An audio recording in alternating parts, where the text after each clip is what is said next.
Hey everybody, it's Galmadex, and welcome back to another premiere draft of Amonkhet Remastered. Without further ado, let's get into the Pack 1 Pick 1, where we have three incredible uncommons. Sunscourge Champion's a fantastic 2-for-1. It's going to completely stop your opponent in their tracks if they're anything remotely aggressive. You get a 2-3 and gain 2 life, then you get a 4-4 and gain 4 when you replay this from the grave. Super good 2-for-1 no matter what. There's also the On-Crop Crasher here. 3 mana, 3/2 haste. When you exert it, you can stop a creature from blocking for the turn, so really good in aggressive decks. And then there's Trial of Ambition, which is very fun if you like drafting a bunch of cartouches to pick it up and recast it over and over. It's a build your own 2-for-1 instead of an inherent one. So Sunscourge Champion's probably actually the best of these cards, but I really like Trial nonsense, so I'm going to grab the Trial of Ambition there. Pick number 2, we can take a Trial of Strength and then just draft every green and black cartouche that we see. That would be pretty decent. Trial of Strength is probably the weakest trial, but all of them are pretty good when you have cartouches to go with them. Alternatively, there's a blue cartouche immediately if we want to go towards blue-black with our Trial of Ambition. That'd be a reasonable spot to be. Blue is one of the strongest colors in the format, and at least in my experience, it's been pretty open in most of the draft pods.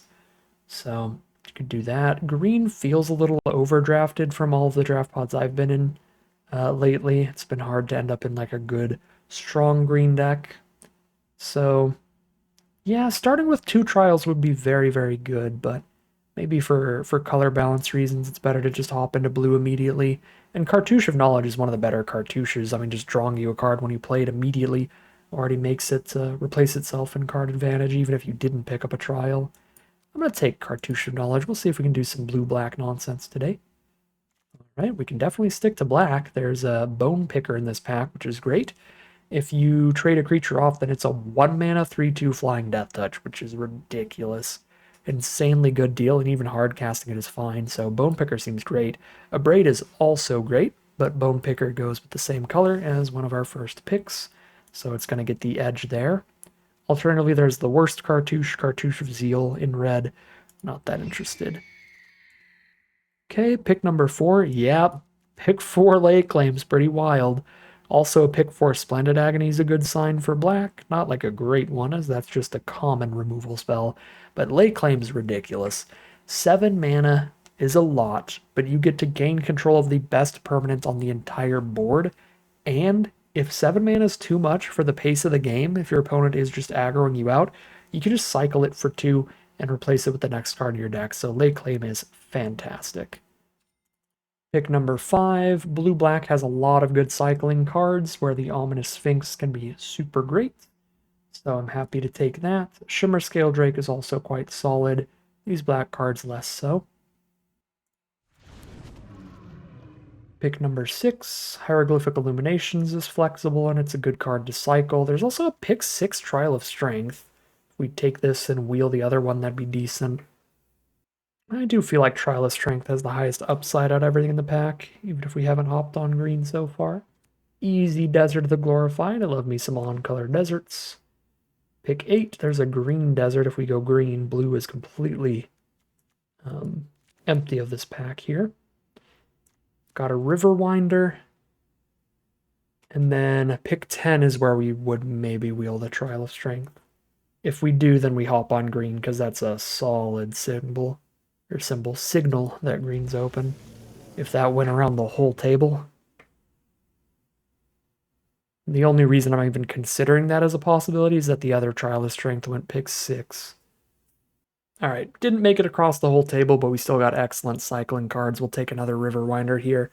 Great finisher, can't be targeted by any removal, and you cycle it away when you don't have the mana for it.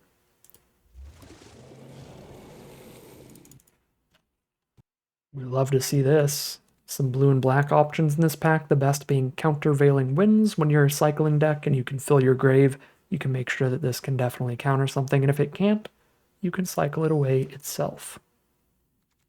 Another Countervailing Winds is sick, but so are the deserts. They're really good. Desert makes the cut literally no matter what. Countervailing Winds makes the cut unless we get incredible non-land cards. I'm going to take another Countervailing Winds. Maybe it's supposed to be desert there, but if we don't find like 23 other good non-land cards, Countervailing Winds is like top end level filler. Like it's good filler. It's not quite like a premium card or anything. But unless our deck ends up being absurdly good, we're not going to end up cutting a Countervailing Winds. So this is an easy rags to riches now. You get to wipe the board in the early game and then steal one of your opponent's creatures. They choose what you steal with this, but when you slap that onto an early game board wipe, it's going to be a big 2-for-1 no matter what, even if you're just stealing a 2-2 later or something like that. So we'll take that. Hopefully wheel the Desert of the Mindful as the best card for this archetype. Going to be a real controlling blue-black deck here, it looks like.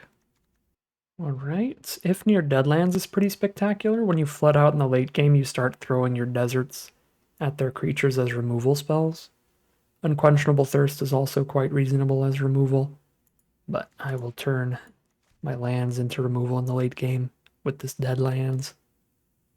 Several decent options for pick 3. Ruthless Sniper can start putting -1/-1 counters all over the board as you're cycling stuff, which is pretty nasty, turning all of your cycling into miniature removal spells. Probably take that here. We have double Countervailing Winds, Shimmer Scale Drake, double Riverwinder Lake Claim already for cycling cards. We'll draft even more. Once we have a lot of cards like Sniper that trigger off of discarding, Seeker of Insight goes up in value. And then, of course, the simplest pick here is Riverwinder because it just says cycling on it. But I think Sniper looks pretty great for this deck. Pick 4, another Desert of the Mindful, or our first Desert of the Mindful. Very good for this deck because we care about cycling, we care about having a full graveyard, and we care about deserts late in the game, potentially. So this hits a lot of good synergy for us at this point. Consigned to Oblivion is a sweet 2-for-1. Bounce their best permanent and then also make them discard 2 cards later. Excellent for a blue-black deck. Sunset Pyramid's excellent card draw for any deck, but I think Consign Oblivion's a little better when we're already 100% locked in the blue-black. Yeah, Sunset Pyramid's like an incredibly high pick when you're not sure what your archetype is yet. Once you're in your archetype, you still take the excellent on-color, like 2-for-1s, 3-for-1s first. But if this weren't in the packs, Sunset Pyramid's probably the next best card. It's still very good. Pick 6, Splendid Agony. Definitely want to up that removal count. This is great removal against smaller creatures. Our Cartouche of Knowledge is starting to look pretty bad just because we're going to be really controlling and really low creature count, so it's going to be hard to have a creature on board to cast a Cartouche onto. But I guess it's really good on the Riverwinders in the late game anyway, so we can just don't put it at the 2-mana slot on the curve, just pretend it's like the last thing we do, and then it still actually is fine when we have Trials in the deck. Deck's pretty unexciting, but I think we like cycling cards enough to take Scarab Feast here. I'm not going to try to get a mill win. Oh, that's wild. This just shows off how criminally open blue is in a lot of these draft pods. Pick 8 Trial of Knowledge is wild. If you never pick this card up, it's already excellent card draw. Draw 3, discard 1 for 4 mana. Really great deal. You pick it up a single time, and you are infinitely far ahead. So Trial of Knowledge is spectacular, as is Desert of the Mindful for this strategy. This deck is looking insane. Nice little Death Touch cycling Scorpion. Up our creature count a tiny bit while still having tons of cycling shenanigans.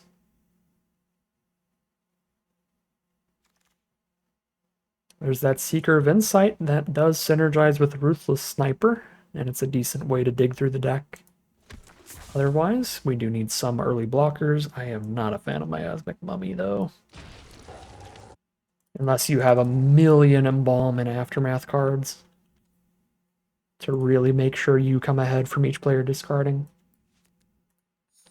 Another random cycling Scarab Feast, and Strategic Planning's fine. Alright, pack 3, pick 1.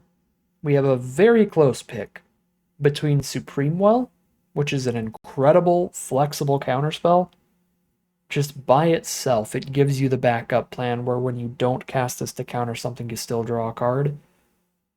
So, just kind of the perfect counter spell. Or, when we have both the Trial of Knowledge and a Trial of Ambition, we can take a second cartouche here, which has got to be a pretty high pick with two really good trials. Our creature count again is pretty low for that cartouche at 8 right now, but we ever cast this with either of those trials on board is going to put us real far ahead. I'm still real concerned about the low creature count though, so I'm going to grab the Supreme Will over the cartouche there. That's just always going to be good in our hand, but I could see positions where we have a cartouche and just nothing to put it on. Pack 3, pick 2, Shimmer Scale Drake versus Gravedigger both look like great options for the deck. Probably going to go for Shimmer Scale Drake just for the cycling synergies. Gravedigger is a 2-for-1, but it's not the most efficient 2-for-1, and we don't have that high of a creature count for this to be super consistent at picking stuff up. Pack 3, pick 3. Here's a cycling counterspell. That's pretty beautiful. Another Riverwinder would be nice too. Up the number of win cons we have, but I think double Riverwinder, Sphinx, Riches. We got plenty. Pick 4, Random Dune Beetle. Sure, that'll be one of the first cards that's likely to get cut, but whatever. Still the on-color option. Got Wall of Forgotten Pharaohs here to sit there and ping our opponent throughout the game while stopping a lot of damage, or Compelling Argument, but we have no other mill cards in the deck, so we're not really going for a mill victory. I'll take the Wall of Forgotten Pharaohs. I wish I could splash in this Sandworm Convergence. It's so much mana, but it's like 8 mana, you win the game. Okay, this is an awesome Labyrinth Guardian now. 2 mana, 2/3, it trades off, and then it embalms as another, just a 4 mana, 2/3. So it's a good 2-for-1, 2 blockers off one card. Sentinel's actually good in this archetype, and Illumination also good. I think I'm going for the Labyrinth Guardian. It's just a really premium creature in a deck that doesn't have a lot of them. Happily take a third Countervailing Winds. We're going to be super counterspelly and super irritating to our opponents. Pick 8, Vizier of the Anointed?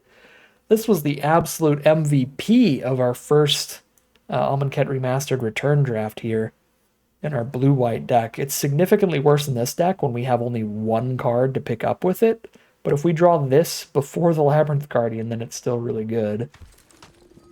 So I'm going to take it still. Riverwinder versus the Cartouche. Cartouche came all the way back around. We have a significantly higher creature count now. 13 is still kind of low, but probably enough for double Cartouche. I'm not going to play any of this. I will play another Riverwinder, another top-end creature. And we'll probably just throw Cartouches on the Riverwinders in the super late game as our win condition. I'll play a Compelling Argument over one of these Scarab Feasts at least. Oh, a Heckma Sentinels. That's heckin' good. Alright, we got a beautiful Demure control deck here, but we have to cut 9 cards out of it. We have enough cards that like do something pretty good late game and also cycle, that we're actually probably just cutting all of the filler cyclers like the Feasts and the Compelling Argument here. I think I have enough card advantage to not run strategic planning through trials and cartouches. And then for creatures, we got that Dune Beetle I was talking about as one of our first cuts, just because I'm going to 1/4 no text.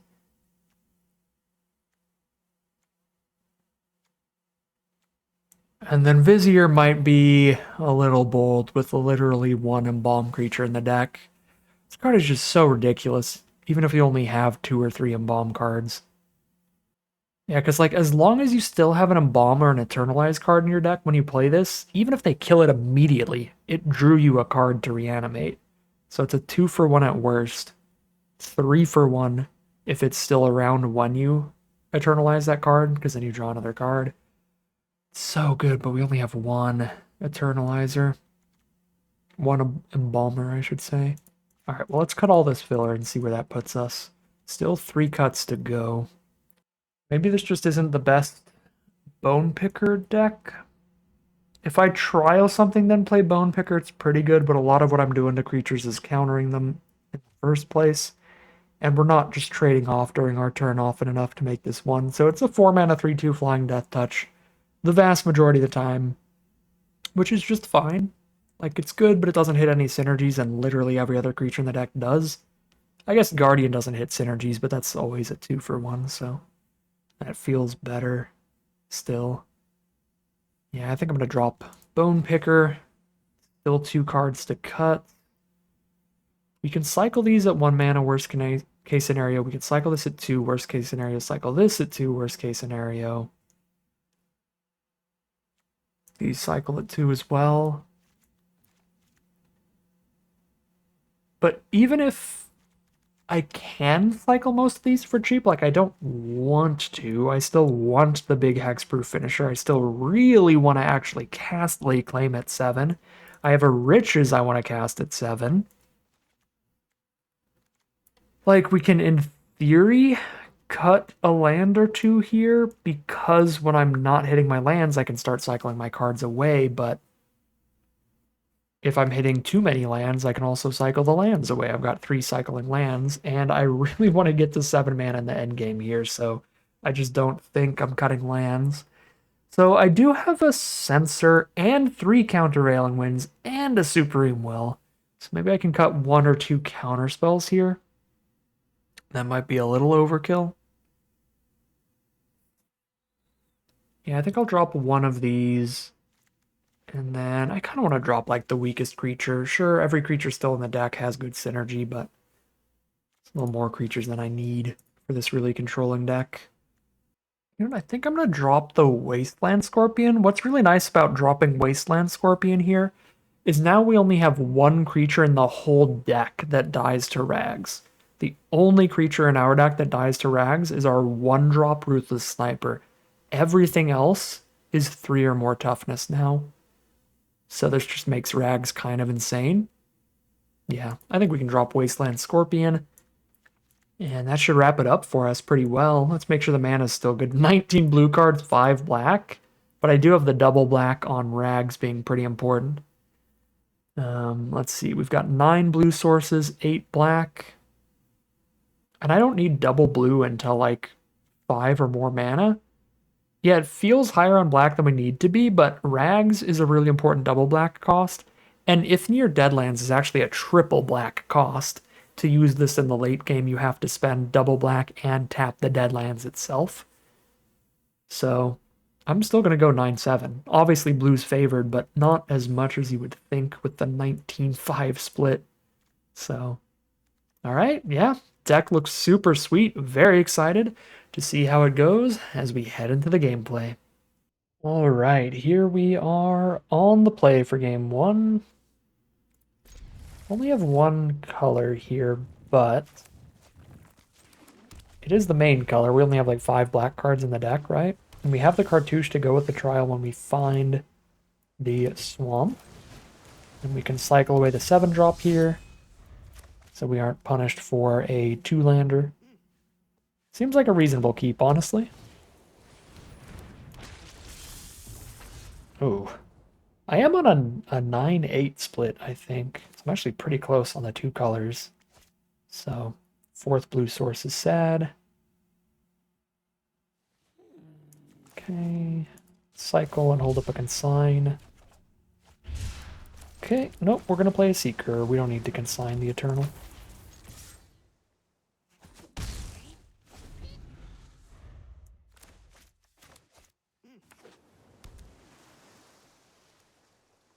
Oh, you can consign your own trial.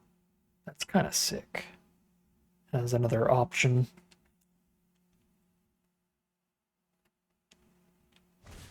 They are blue-white, so Trial of Ambition might not be the best. They might have some creatures that come back from the grave anyway later. But hey, that makes it pretty good. Now I can just play a Trial and a Cartouche this turn. Seems worth.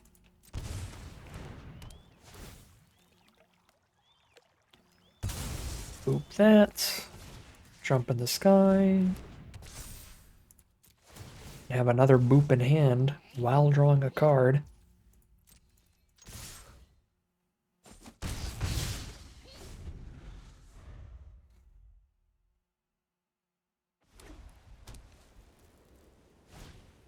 Heckma Sentinels. Alright, so we get to trial both the Eternals. Feels good.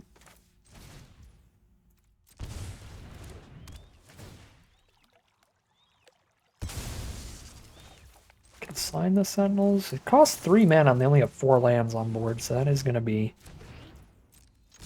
solid at just slowing them down here. Again, I could consign my own trial, but I like getting in with everybody immediately and casting Oblivion next turn off of our 1 black mana instead of the trial. Cartouche of Knowledge. Now the Sentinels in the sky may be punished for the choice we made there.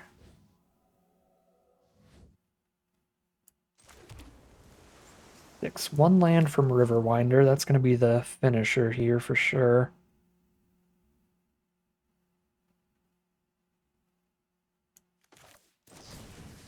Oblivion our opponent, draw a card, discard a card, discarding the wall for a land for Riverwinder.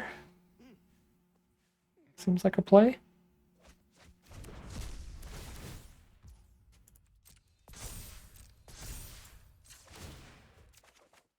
Yep, cool. This is also 1 black source closer to activating if near Deadlands.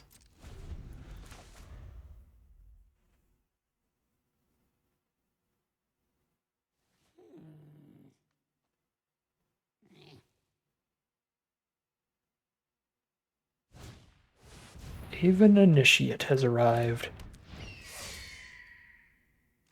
Now they can get a good double block on the Riverwinder, but can they get a good double block on 2 Riverwinders?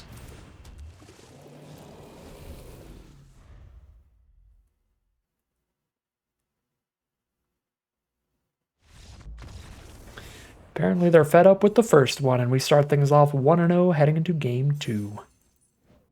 Alright, here we are for Game 2. Just a 2-lander, but we have both of our colors this time and tons of cycling. Cycle the Riverwinder immediately here. Get to Lay Claim as our 7-drop. Cool, there's the double black for Rags.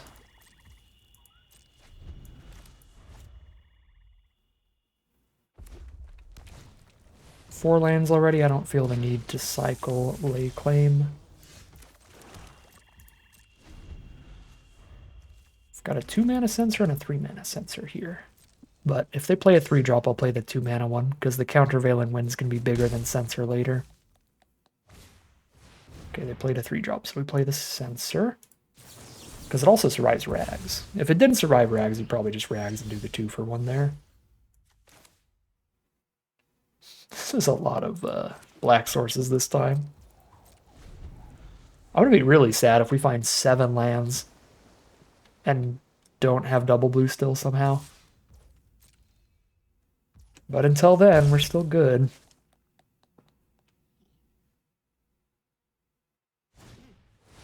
We are the most annoying, aren't we? That survives Rags as well, so I'm countering it.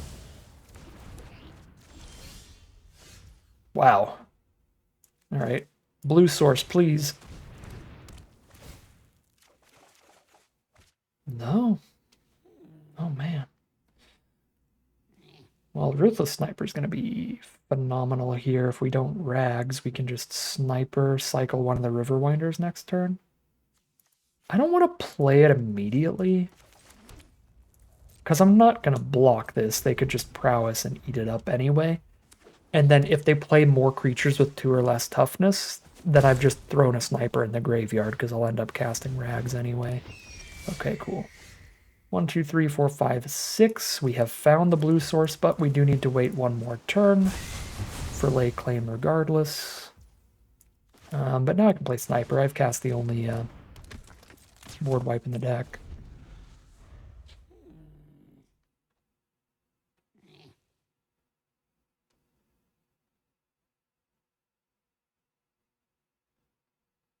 I think we let Auto Tapper shoot us for 1.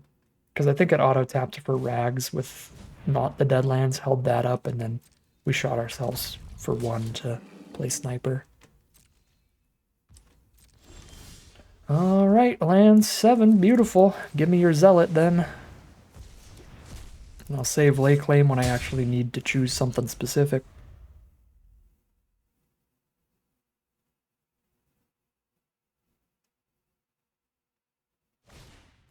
Trial of Zeal. Goodbye, Zealot. But incredible, what, 4 for 1 from that lay claim? They're not the lay claim, the Rags to Riches. It killed 2 of their creatures, stole another one, and forced them to use removal to kill it. Pretty gross.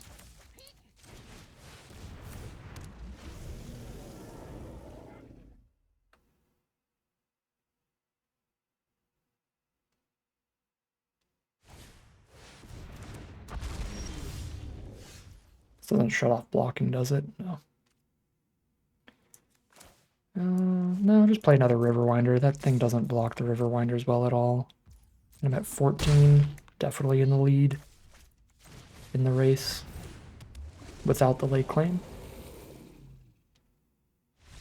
Yeah, there's the concession from our opponent, and we are 2-0 heading into game number 3. All right, here we are on the play for game number 3. I've got Trial of Knowledge for draw 3, discard 1. I don't think I need to cycle these to try to get to 7 off of a Trial of Knowledge draw 3. Okay, well, I'll go ahead and cycle 1 now, if that's the draw. 2 should be more than enough. Blue-black mirror match here. Wasp of the Bitter End is the start.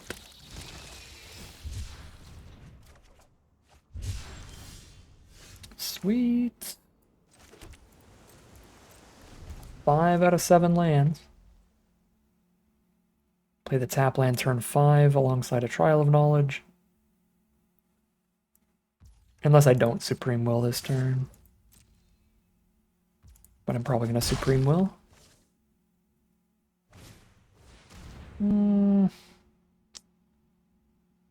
This is weird and probably wrong, but I'm tempted to Supreme Will to dig 4 cards deep, because then we dig 7 cards deep looking for Rags, and if we find it, we blow them out with a 2 for 1 there. Probably a bad idea, but I'm going to gamble on that Rags. Hey. Look what it is. Look who it is. Oh no! That's criminal activities. Just save the Rags as a backup plan now.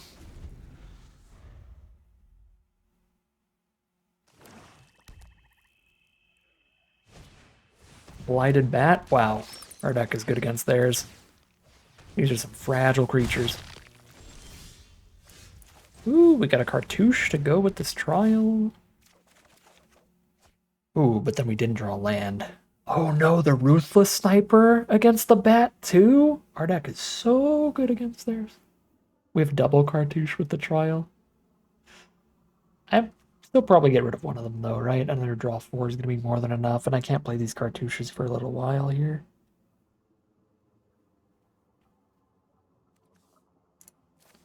Yeah, no, you know what? This embalms. I'm just going to discard that.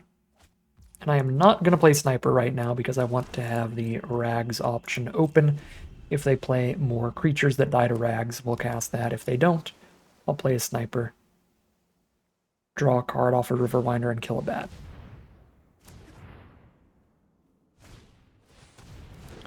Okay, that's one more creature that dies to Rags, and we know they're going to play another creature that dies to Rags the turn after this. So we play our creature that doesn't die to Rags, and then we Rags them next turn after they play the Spellweaver Eternal.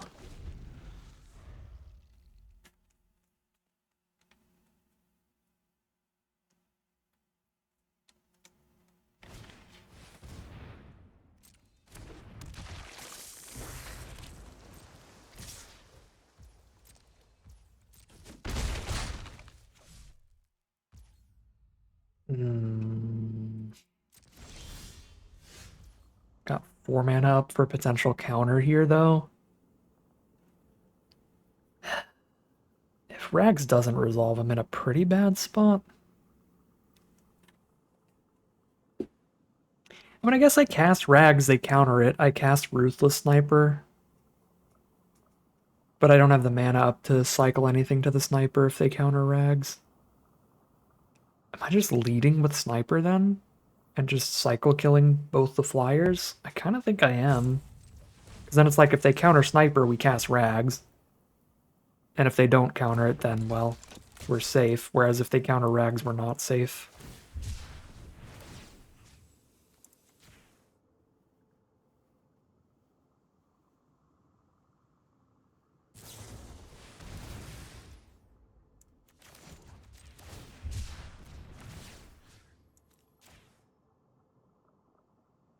Yeah, we still end up really far ahead here.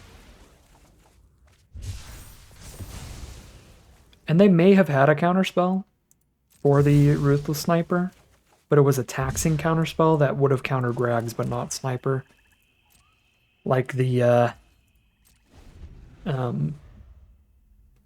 Supreme Will thing that we're running.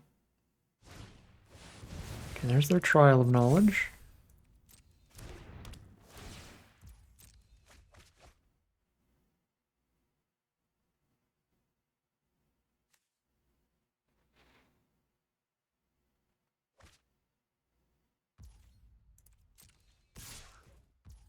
I can kill this and take 2, or I can not kill it and take 3. The reason to not kill it would be I have a rags anyway, and this will survive that. But I've got more good threats. I'm gonna just block.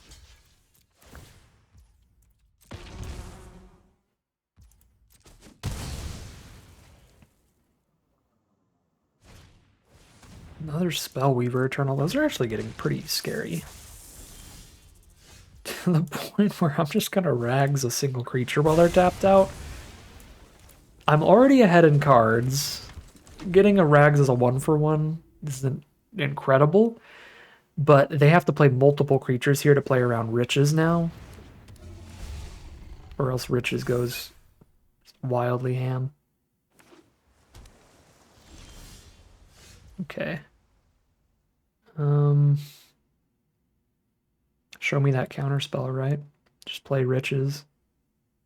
They counter this, and then we still have a trade on board for their Amonkhet. I can play the land first, so I play around Censor, but if they have Supreme Will, they get the Riches.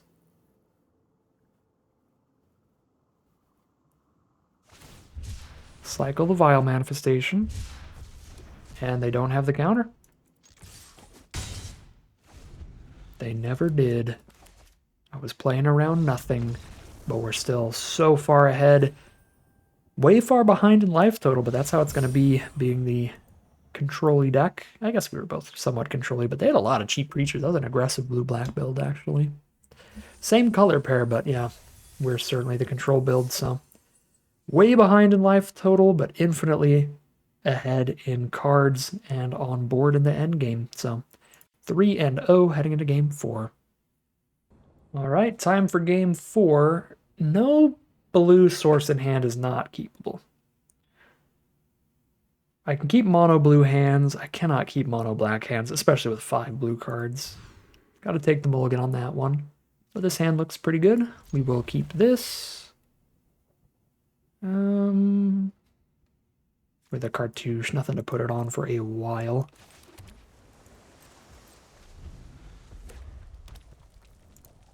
I do need something engraved for Countervailing Winds to actually work, so I'll cycle a 7-drop. We also don't know how long it's going to take to get there. Green-red from our opponent.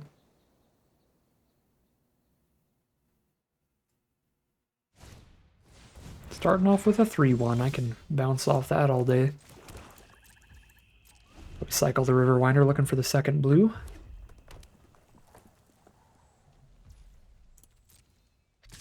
If they want to eat my wall with a combat trick, they got it. I don't think I'm going to spend a counterspell on that, even if I could, which is unlikely. It'd have to be a 3-mana spell for me to counter it here, with only 1 card engraved.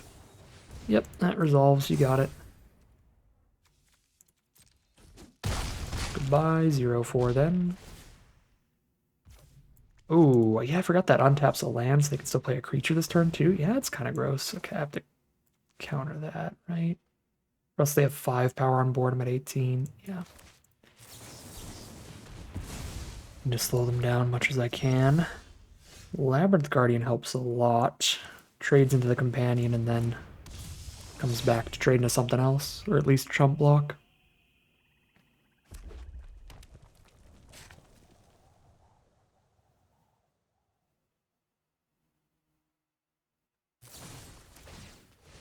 Alright.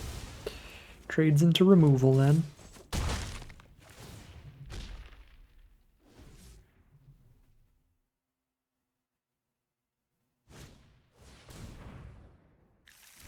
That companion untapping the mana has just gone so wild here. Giving them the mana to cast the Struggle to Survive there. Where's Blue Source 2? No! I'm on 9-8, right? It's been 8-9. Yeah, I'm on a 9-8 split. Maybe I should be on a 10-7. I mean, obviously Rags has been huge, but I guess Sphinx is my cheapest double blue card, right? It's just one Sphinx and one Lay Claim. And one Riches. Yeah, Sphinx is my only double blue card that doesn't cost 7 frickin' mana. Mana base is probably fine as it is. It just... this happens from time to time.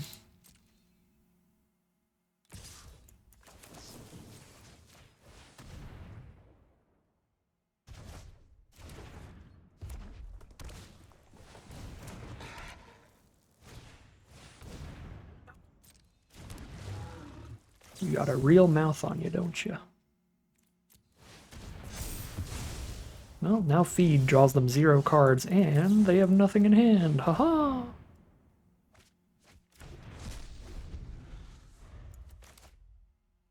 Still just in the island number 2 waiting room. I guess I can kill their hippo with my Deadlands. I do only have the 1 Deadlands, though. I would rather not. That way, any other deserts I draw into, I can turn into removal spells if I need to.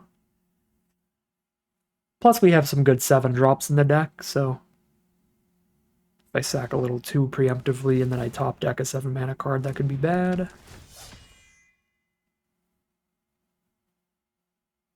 Kill the hippo so they can draw a card off Feed. An option. Yeah. Get eaten, hippo.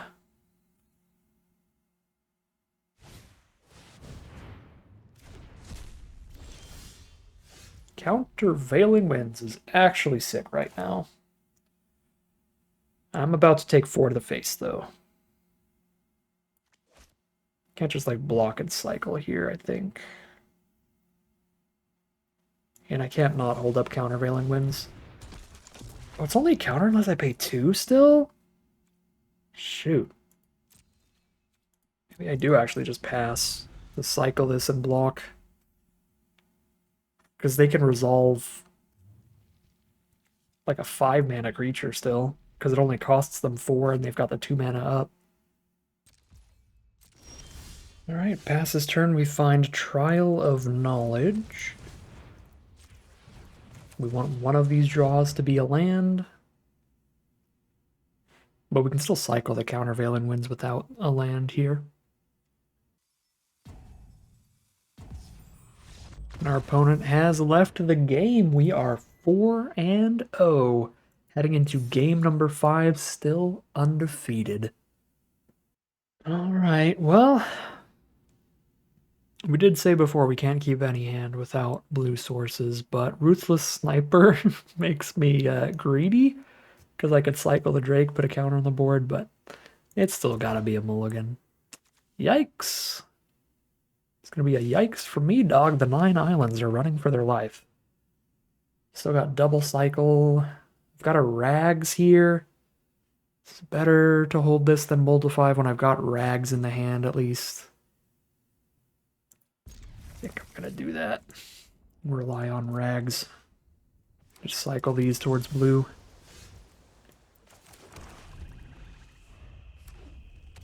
Blue-red, probably not the best matchup for Rags, but we'll see.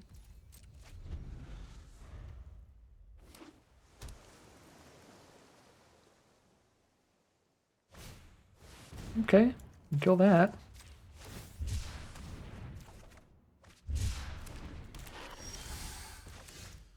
Blue card are the draws. Moloch already dies to Rags, so I kind of want to save Trial for a post-Rags world. Man.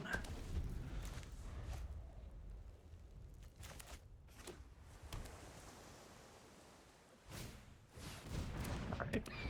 Any land in the deck, and it's Rags time. Okay. Any untapped land in the deck, and it's Rags time. I guess we're Rags in next turn then. Just holding up a cycle here. 2 cards in grave, though. I don't know if I want to cycle Countervailing Winds.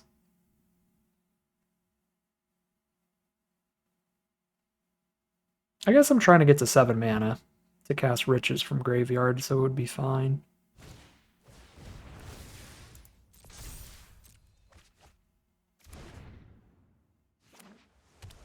Just cycle towards the mana. And towards creatures to play these cartouches. Yeah, actually we'll cycle Countervailing Winds.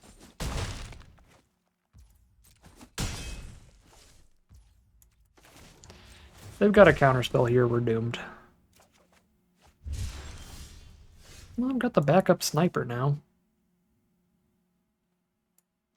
No Supreme Will, please. Looks like a Supreme Will if they're holding. I guess it could be any instant would save the Moloch, but the Initiate would still die.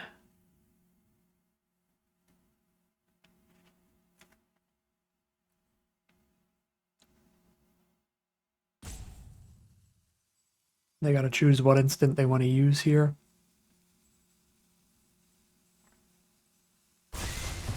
None. Okay, so it might be cycling abilities or something they're holding up.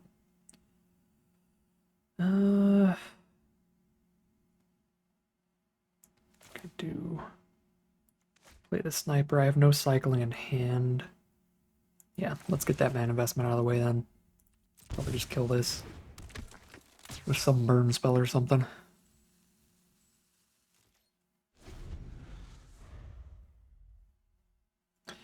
I guess if I held it in hand, I could have went Ambition, Sniper, Cartouche in the same turn to play around sorcery speed removal, stopping us from putting cartouches on Sniper.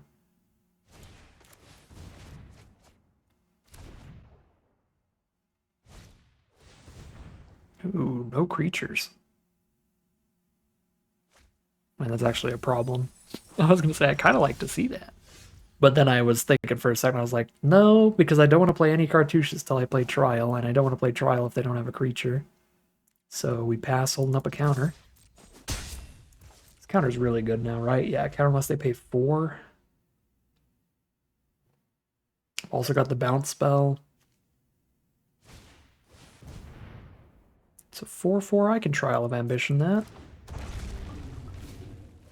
Labyrinth Guardian. That's... I'll need to kill with Consigns. That Trial kills the Drake. Sure. But I can save the Countervailing Winds for something else.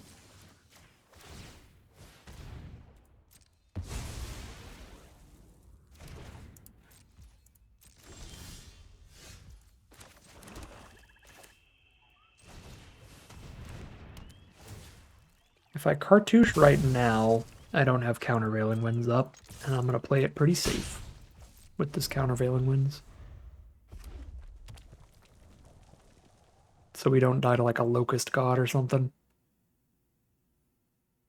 Been crushed by that one too many times already.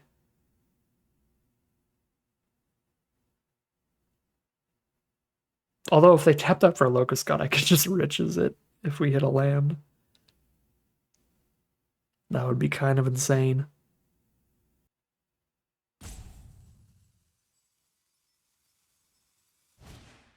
Haven Initiate. Sure. I think we just let any creatures resolve so that we can start doing Trial nonsense.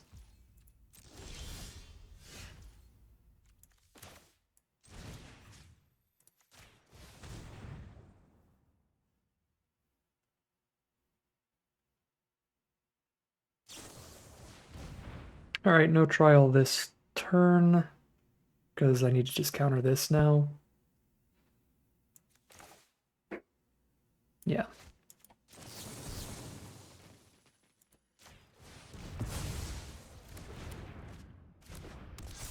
I guess I could top deck an island, and then we're playing the trial. Or any land. Hey. It's pretty good.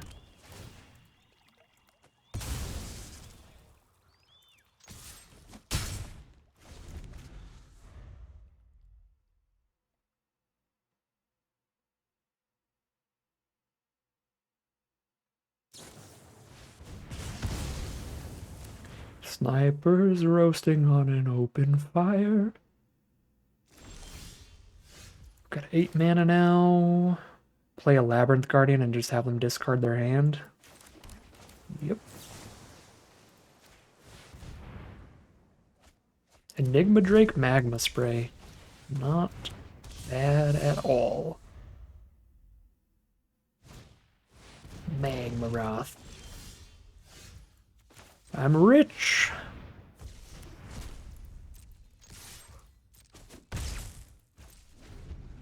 Can't imagine Censor's gonna actually counter anything at this point.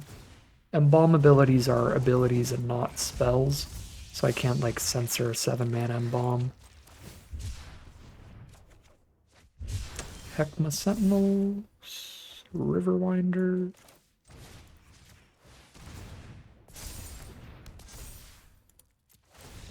There's the concession from our opponent. They are over the Trial of Ambition, Cartouche of Knowledge, BS. We are 5-0. We have just sped all the way into the money here, no matter what happens from here. All right, here we are for game number 6. Great opening hand. Labyrinth Guardian and Consigned to Oblivion both being 2-for-1s, and we can just cycle one of these Riverwinders early. Still have another one for late game top end. Golgari stuff from our opponent. It's a countervailing wins.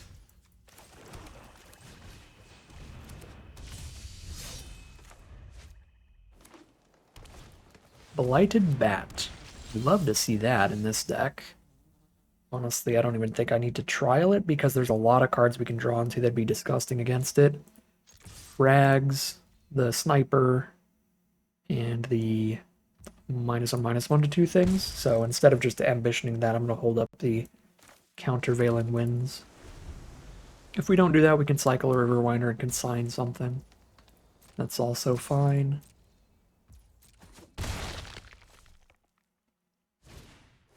Two for Oasis Ritualist. I think we counter the Mana Dork. There's the Splendid Agony we were talking about, so we found the great way to deal with a bat we were looking for. We do want them to have another creature on board, but if that creature's just going to get trialed anyway, then I guess it's not the greatest combo ever. Yeah, Soul Stinger. Soul Stinger is actually super awkward. Because if I trial it, they kill the Labyrinth Guardian with the -1/-1 counters.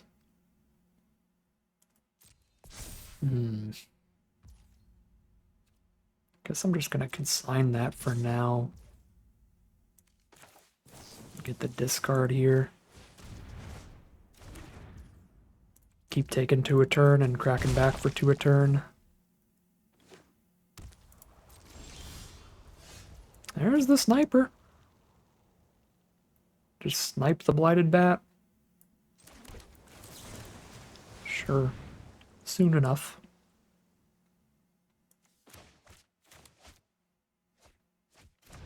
Whew. Gross stuff from Oblivion. Just turned into an incredible 2-for-1 removal spell, killing a Sharpshooters and a Soul Stinger. Low Rags.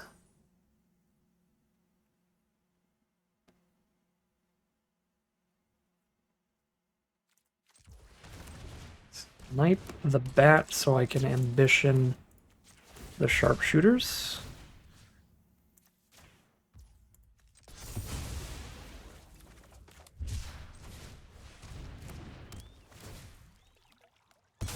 Poke for 2.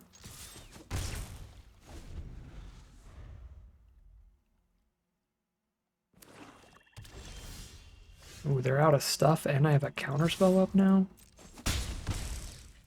They're on a 3-turn clock without the Sphinx. I'm just going to hold up the counterspell. Sure, that does block well enough. All right, there's the concession from our opponent. People are just tired of our Demure nonsense, and luckily for them, we'll be out of the queues soon enough. I just gotta play one more game if I win that one. No one will have to play against this deck ever again. We are 6-0, heading into the final battle, undefeated. 3 shots at victory here. This final boss. All right, another incredible opener. Snap Keep. Our opponent is on the play. We really want to top deck a basic land so that I can go Sniper into Guardian. Then I'm holding up Supreme Will or the ability to cycle the Drake and trigger the Sniper. So basic land in the first 2 draw steps would be fantastic. And there it is. There's the swamp. This start now looks legitimately perfect. It's all the cheap stuff we want to do in the early game. And we can just draw into our excellent late game plays. Speaking of excellent late game plays, our opponent is going to keep up with some of our card draw. The Sunset Pyramid is going to single-handedly be a draw 3 at least. And the Oak-Catcher's Monument is actually pretty threatening too. Now, just by casting creatures, they're getting 1/1s out, and their creatures cost 1 less to cast, so I honestly don't mind just bouncing that and forcing them to recast that, because they're going to want that on board before they cast any creatures to get the maximum number of tokens out of it, the maximum cost reductions and everything. So this should slow them down pretty significantly, give us the time we need to try to find rags or something. Okay, luckily the Sniper's really good against the Monument still, killing the warriors and stuff. For now, I think we're off of attacks this turn. I'm going to hold up Supreme Will, but probably just end up sniping the Avenger.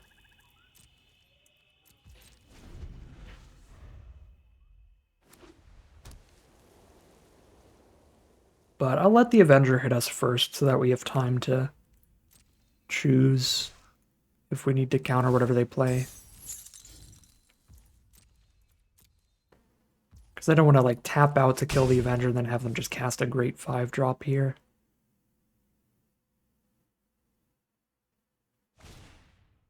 Dauntless Aven. Okay, I don't need to counter that.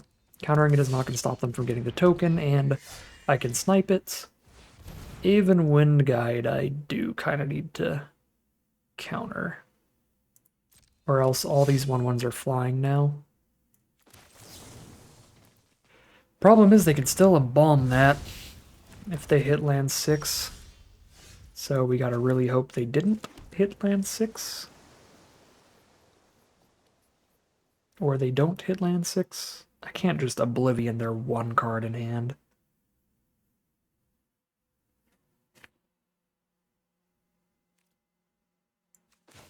I only have the mana to discard 1 card here anyway, so do I just Trial of Knowledge, trigger Sniper, kill Aven? I feel like I do.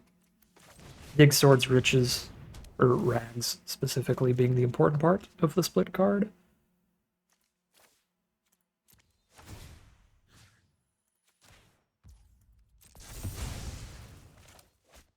Deadlands is another pretty good card here.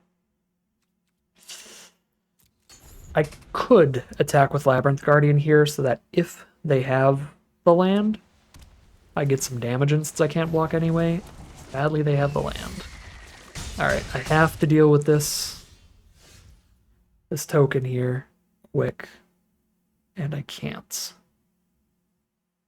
I've got a lot of cycling.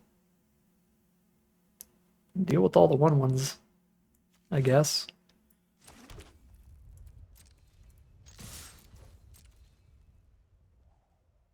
There's gonna be obviously no blocks.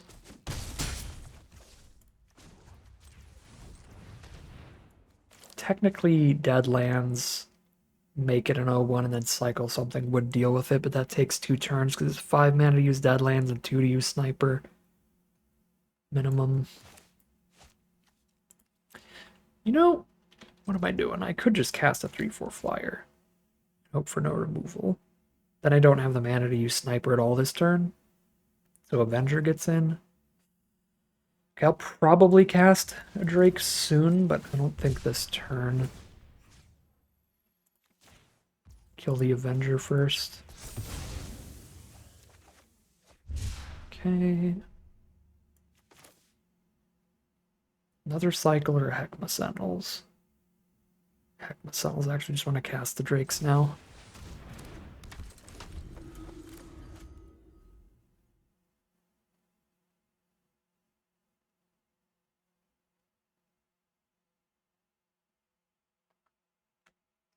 I guess we've got a little bit of a race on our hands when you count Heckma Sentinels towards the damage we're doing here. Oh god, it's just all flyers all day. Board wiper bust is the game plan again. No longer do we have a race. Trial of Ambition is horrible in this matchup. Yep. I can't block anything on their board anyway. Just need the board wipe. 4, 5, 6, 7, 8, 9 power over there. They have exact lethal. If I do nothing.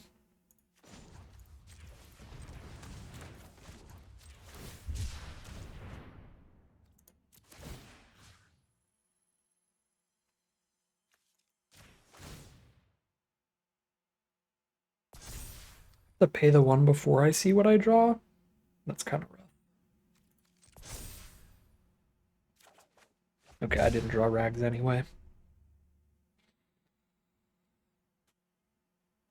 So I don't have the mana to play this Drake anyway either.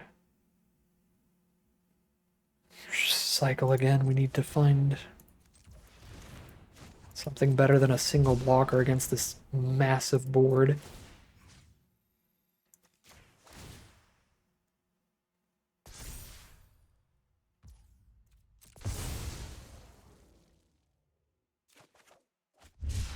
Islands are not better than a single blocker.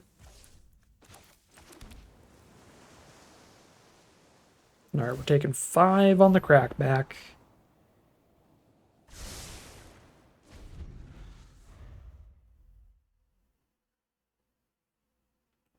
Ketra's Monument, Aven Windguide Wombo combo. It's looking like the death of us, though.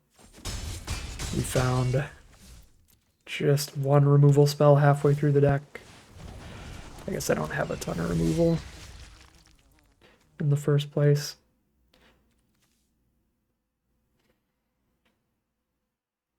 I mean, now I have the mana to do the Deadlands Desert thing. And that is my only shot here.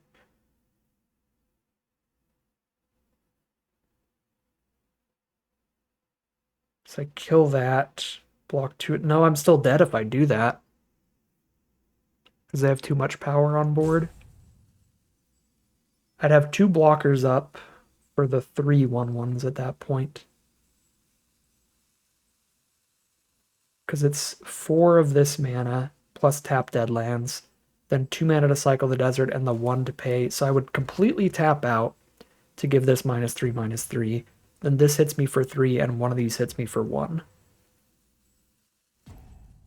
So I have to instead Deadlands the 3/2 and then -1/-1 a 1/1, but then I still take 4 damage exactly. So I have to have them block something here, and then if they don't block, I have to just go runner, runner, draw a bunch of cyclers in a row. All right. In for a penny, in for a pound. Okay. That will legitimately do it. Oh no, our Ruthless Sniper's gone. What am I talking about? I don't even have the Ruthless Sniper nonsense anymore. Never mind. This is all assuming the sniper happened. I guess it is not impossible, but it's highly unlikely.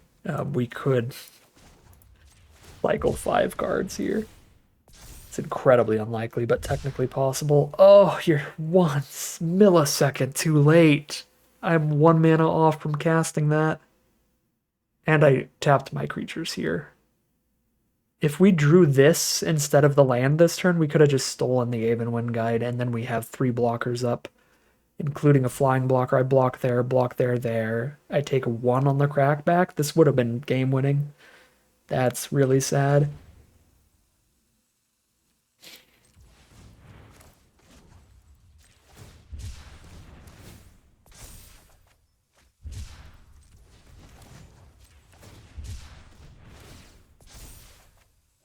Dang. Well, still close. Still close. Got them to 2. But 6-1 it is. We have found our first defeat. Oketter's Monument. Avon Win Guide. Too strong. All right. There's Rags. 1 game too late. Ripperoo. Also, this hand has no blue, and that is deadly. Take the mulligan. Mono blue is keepable. Mono blue is doable. We have a Drake here.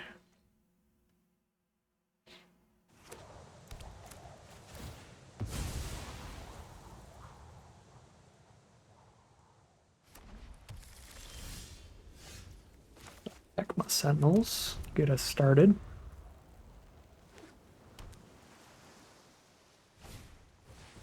Gust Walker to get our opponent started. That is going to be quick. We found our black source. We just consign that and slow them down.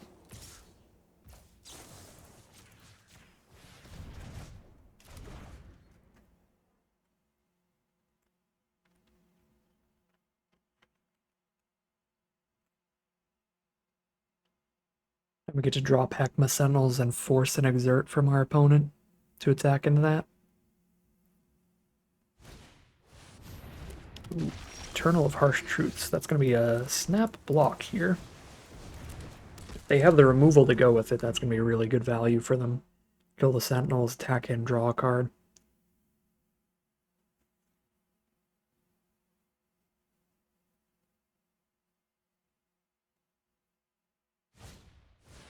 Ooh, the flying trick. That works too. That's also quite good.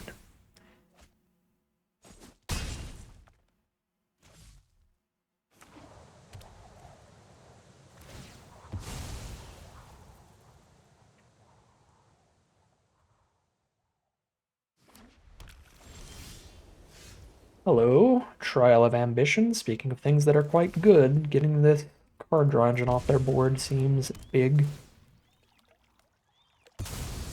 Then I'm going to need to cycle one of these big creatures so that I can be more likely to draw land number 5 to play Ominous Sphinx and Oblivion. I guess I cycle the Riverwinder because I'm farther from casting that, and if I draw another single blue cycler, I could cycle both together, like if I draw Censor here. Shoot. Trial of Knowledge is a great card, but it is not the mana. Gust Walker's back.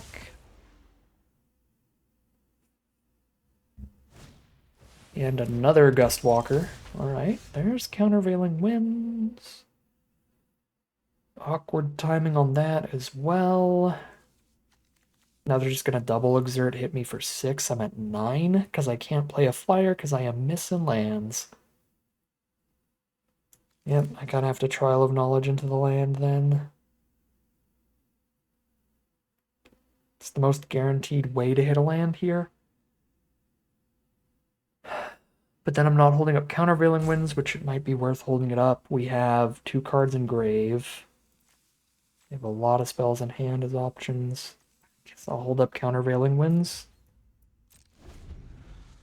And if we end up not casting it, then we can still cycle that and the Drake towards hitting land 5. Alright, Sentinels can't attack or block anymore. This is counter unless they pay 2, so it wouldn't have even worked there. But I'm not sure we would want to cast it even if it could work. Just to stop a compulsory rest.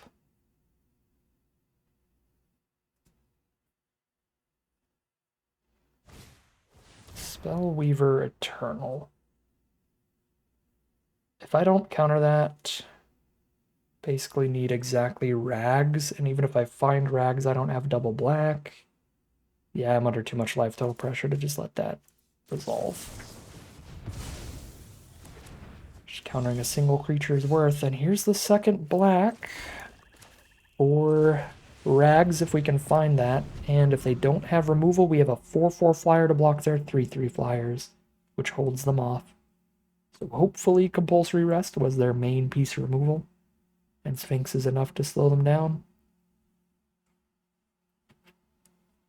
Give us the time to finally spend a bunch of mana on some more card draw with Trial of Knowledge.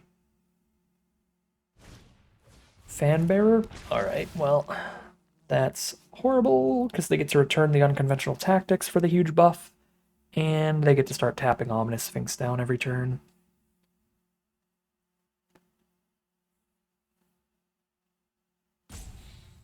We are once again locked in for the victory if we can find Rags. That card has been such an MVP that even in our losing games, it's the best card in our deck.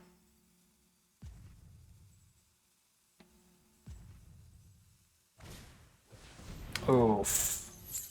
Oh, they don't have a desert on board or engrave. Okay, that doesn't actually do anything. I guess they don't have to keep spending Fanbearer mana anymore. They just Fanbearer it down once and that'll be enough. Okay, Trial of Knowledge, hold up the 2 to cycle this and prevent a couple damage next turn. We are just 100% digging to the rags if we can. And we can't.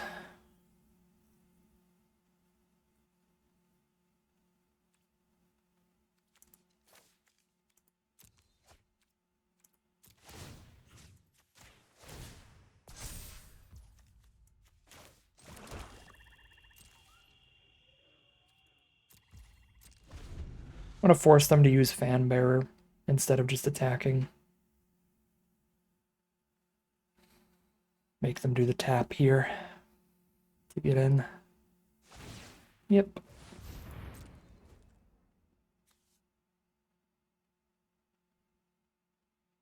One, two, three, four, five, six. Next turn, I don't have the mana to play Drake and hold up Supreme Will. So I'm tempted to just cycle Drake, even though it'd be a 3/4 flying blocker, because they could just keep Fanbearing it down, because they don't have to Fanbear down the Sphinx. Yeah, I think I'm actually just cycling Drake. Looking for our cartouches for this trial, or our Splendid Agony for this Fanbearer, or our Rags to kill everything. There's a cartouche for the trial.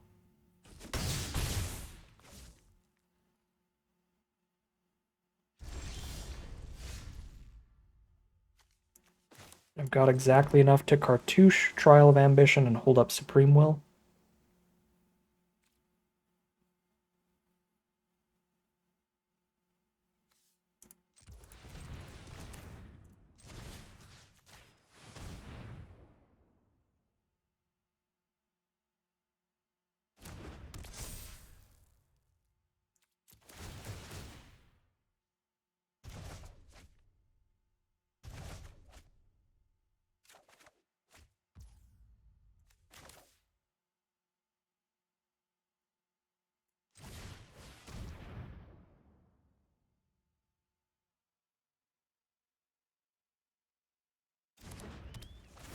Looks like I'm dying too fast, though.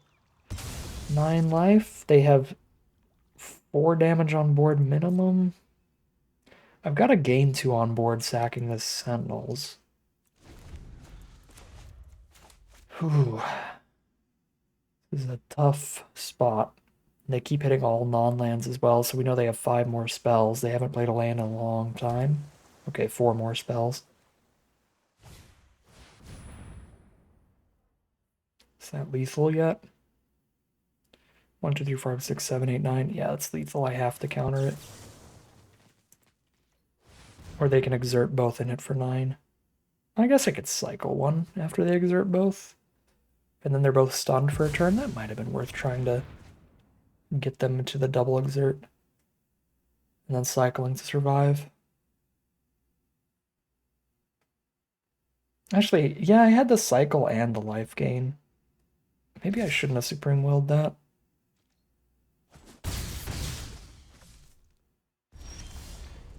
Although then they probably could have told that I had cycling plus life gain, so it was like, why would they exert? They knew at least I had the life gain just on board, so I don't think they would have exerted trying to hit for 9 when I could just put myself to 11. I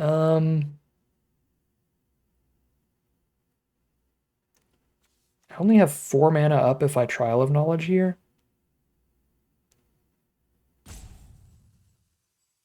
So if I Trial of Knowledge and it doesn't hit Rags, I'm gonna die. I'm gonna take 6, but I'm at 7. I guess not die, but it feels safer to just Deadlands.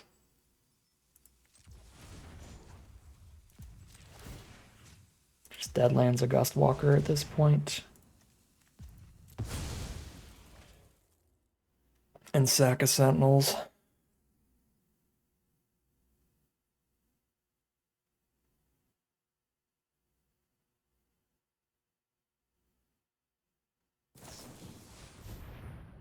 Put it back to their hand. Censor that. I think I censor that.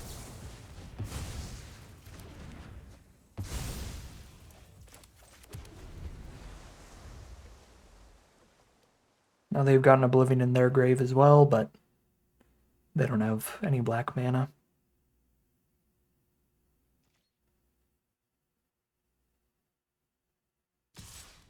Well, now we're going to Deadlands the other Gust Walker. They're maybe out of threats. I don't have the mana to Splendid Agony and Deadlands. I can Trial of Knowledge and Splendid Agony. Can I Splendid Agony in Oblivion? That might be the best of all these options. I can. I'm going to Splendid Agony Oblivion here.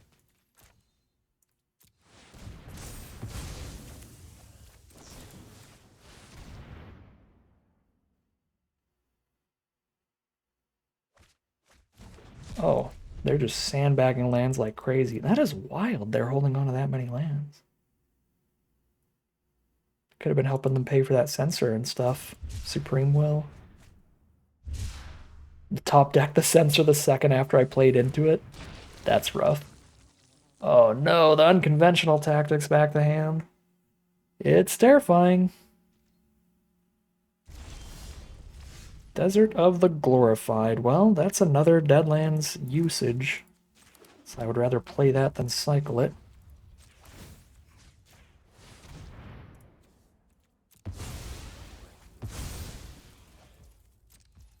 Okay. I've got this Trial of Knowledge. Maybe I can finally cast it. Stop having to interact with the board. Yes. Trial of Knowledge. Dig me into some 7-drops.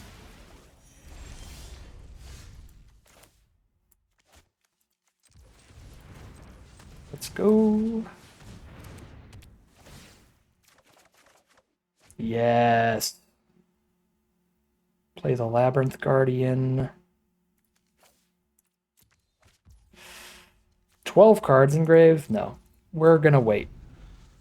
We have plenty of time, and this counters literally anything. Let's not cast anything without holding up the Countervailing Winds. Oh, and the Lake Lame! Okay, so we can't cast the River Winder, holding up Countervailing Winds. Although, if they cast something I'd want to counter, it's likely I can just late claim it. Yeah, no, let's just get the Hexproofer down.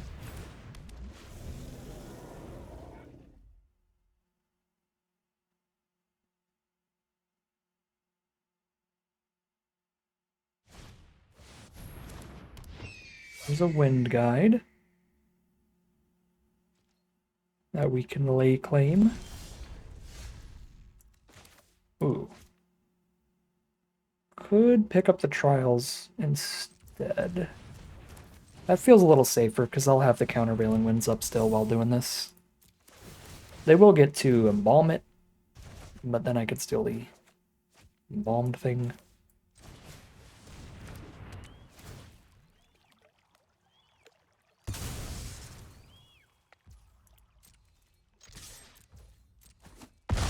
Okay, 2 more hits from Riverwinder kills them. I need 3 up for countervailing winds. I'm just going to hold that 3 up. Now if they want to embalm the Wind Guide, they're completely tapped out, so we know they're tapped out for the lay claim.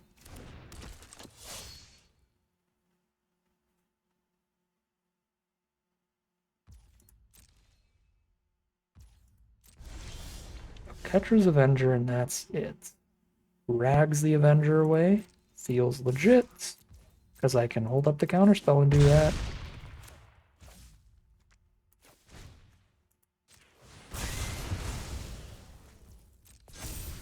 Now just one more hexproof flying Riverwinder swing, and that's going to turn this into a 7-win trophy run. That is a trophy run with Demure control. Ooh, definitely the villains today. This deck was sick. Our only loss was to the Oketra's Monument Aven Wind Guide deck, where they made 1,000,000 warriors and they were all flying in vigilance. So, yeah, and again, even that game, we had a card in our deck that could have been an out. Rags to Riches obviously would have won that game, but they had a really good deck to where that was like the only way we would have had a shot, was hitting the Rags to Riches. Had a good time. Yeah, this deck was awesome. I don't have a ton to say here, other than that this archetype is incredible, and we had a fantastic bomb rare for it with Rags to Riches. Honestly, this deck was so explosive, so synergistic, so powerful. I didn't realize we only have 1 rare in it. It felt like we were just super explosive. I guess we drew Rags to Riches very often, but a lot of these uncommons can also play kind of bomby. Like, if you get to play Trials and cartouche them up, that feels completely game warping. Ominous Sphinx in the right positions, game warping, and Lay Claim for sure, stealing your opponent's best threat. Yeah, just a lot of really good 2 or 3 for 1 value plays, recurring Trials and stuff. Ruthless Sniper was a massive MVP as well. This thing sniped so many 2/1s. We hit a lot of just great matchups for the deck. It was just beautiful stuff from the control version of the blue-black cycling deck. Very, very cool stuff. Very fun draft. But that is going to end today's video. As always, if you enjoyed it and are interested in seeing some more, you can always like, comment, and subscribe to tell the YouTube algorithm to send you some more of these videos in your recommended feed. If you'd like to catch me live, you can check out the Twitch channel in the link in the description below. And if you'd like to support the channel directly, you can check out the Patreon link in the description below. But other than that, as always, thank you very much for watching, and I'll see you again soon for some more Magic Arena.